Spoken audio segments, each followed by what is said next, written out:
আসসালামু আলাইকুম। আজকে আমরা দেখব মিডলার সর্টিং নিয়ে।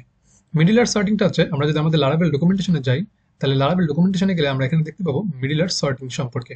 তো আমরা যদি মিডলারে আসলাম, মিডলারে আসার পর আমরা এখানে একটু নিচে আমরা দেখতে পাচ্ছি সর্টিং মিডলওয়্যার। সর্টিং মিডলওয়্যারটা হচ্ছে আপনার এখানে মিডলওয়্যার গুলো আপনি সিরিয়াল অনুযায়ী একটার পর একটা এক্সিকিউট করতে চাচ্ছেন এবং সিরিয়াল মোতাবেক এটা করতে চাচ্ছেন, তাহলে সেক্ষেত্রে আমরা যে মেথডটা ইউজ করব, যে প্রপার্টিটা ইউজ করব, সেই প্রপার্টিটা হচ্ছে মিডলওয়্যার প্রায়োরিটি।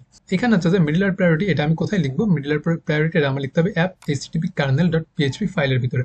তো আমি যদি আমাদের ফাইলে যদি আসি, তাহলে আমরা এখানে দেখতে পাচ্ছি যে আমাদের অ্যাপের মধ্যে এইচটিটিপির ভিতরে আমরা হচ্ছে এখানে দেখবো কার্নেল কথাটা লেখা আছে, এবং কার্নেলের ভিতরে আমাদেরকে এখানে লিখে নিতে হবে যে এখানে আমাদের কোথাও মিডলওয়্যার প্রায়োরিটি এই কথাটা লেখা নাই। তো আমাদেরকে এখানে মিডলওয়্যার প্রায়োরিটি লিখতে হবে, এবং সেটা কিভাবে লিখতে হবে সেই কথাটা এখানে বলে দেওয়া আছে। মিডলওয়্যার প্রায়োরিটি এখানে লিখতে হবে এবং এটা একটা অ্যারের ভিতরে দিয়ে তারপর হচ্ছে এখানে মিডলওয়্যার প্রায়োরিটি সম্পর্কে একটার পর একটা সবগুলো বলতে হবে। তাহলে এই ক্ষেত্রে আপনার হবে, প্রথমে আপনার এই মিডলওয়্যারটা এক্সিকিউট হবে, তারপর সেকেন্ডে এক্সিকিউট হবে, তারপর থার্ডে এক্সিকিউট হবে। এভাবে করে আপনার মিডলওয়্যার গুলো সিরিয়াল ওয়াইজ একটার পর একটা এক্সিকিউট হবে।